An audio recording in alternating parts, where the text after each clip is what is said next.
It's been a year since I last uploaded a video on this channel, and during that time, I honestly wasn't sure if I was still going to continue making videos about fish keeping. I didn't completely leave the hobby. There were still fish to feed, tanks to maintain, water to change, but I stopped documenting it. And after a while, this channel just became something I kept telling myself I would come back to. Maybe next week, maybe when I have a better setup, maybe when there's actually something interesting to show. But somehow a year passed and now I think it's finally time to continue. My setup right now is still pretty simple. It's definitely not some giant fish room filled with dozens of perfectly aquascape tanks. And honestly, I'm okay with that. Right now, I'm just trying to enjoy keeping fish again, learning, watching them grow, fixing things whenever something doesn't work, and slowly figuring out what I actually want this setup to become. So these are the fish I'm currently taking care of. They actually came from two different trios. One is a half black blue trio, while the other is an albino full red trio. As you can see, I have several tabs here. Each one contains a different batch of fry. I label every tab with the date the fry were born, plus a small code that tells me which parents they came from. Because once you start having multiple batches that look almost exactly the same, it can get confusing really fast. I also want to keep everything organized because eventually I want to maintain separate lines instead of just mixing all of the fish together. That way, as the fry grow, I can keep track of their generations, manage how closely related the fish are, and later choose which ones I want to use for line breeding. For now though, the main goal is just to raise these guys properly and see how they turn out.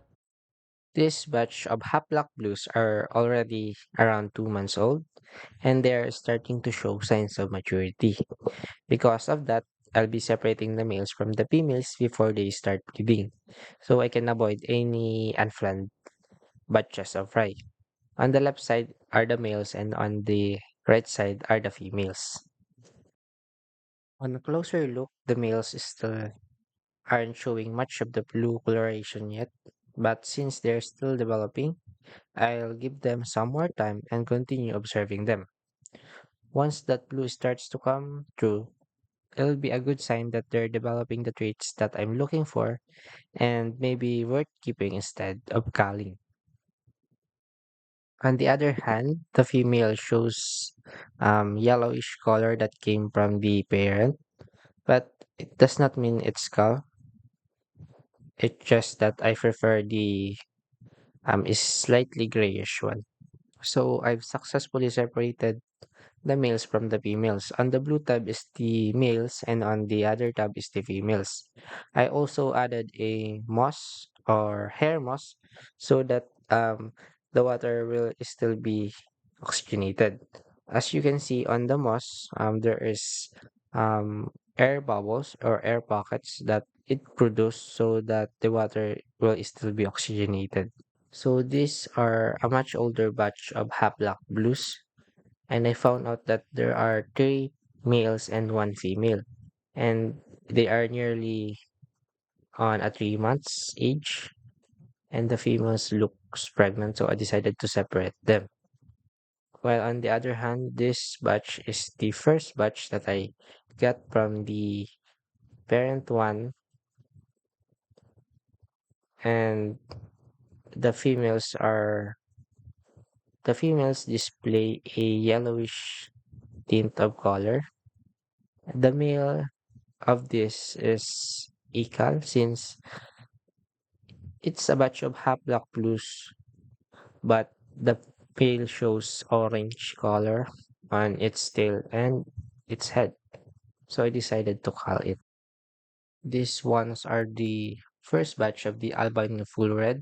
They came from parent one, so they're almost 2 or 3 months old, but they are still small. That is what I noticed from the albinos. They grow much slower than the Haplak blues. So if you look a little closer, all of them are females. I do not see any male pattern, but let's wait a little more time until they are fully grown. For now, I'll keep observing how this pride develop and see which ones show the traits that I'm looking for. There's still a lot to learn, but that's part of the journey. I'll keep documenting their growth and hopefully I'll see you again in the next update.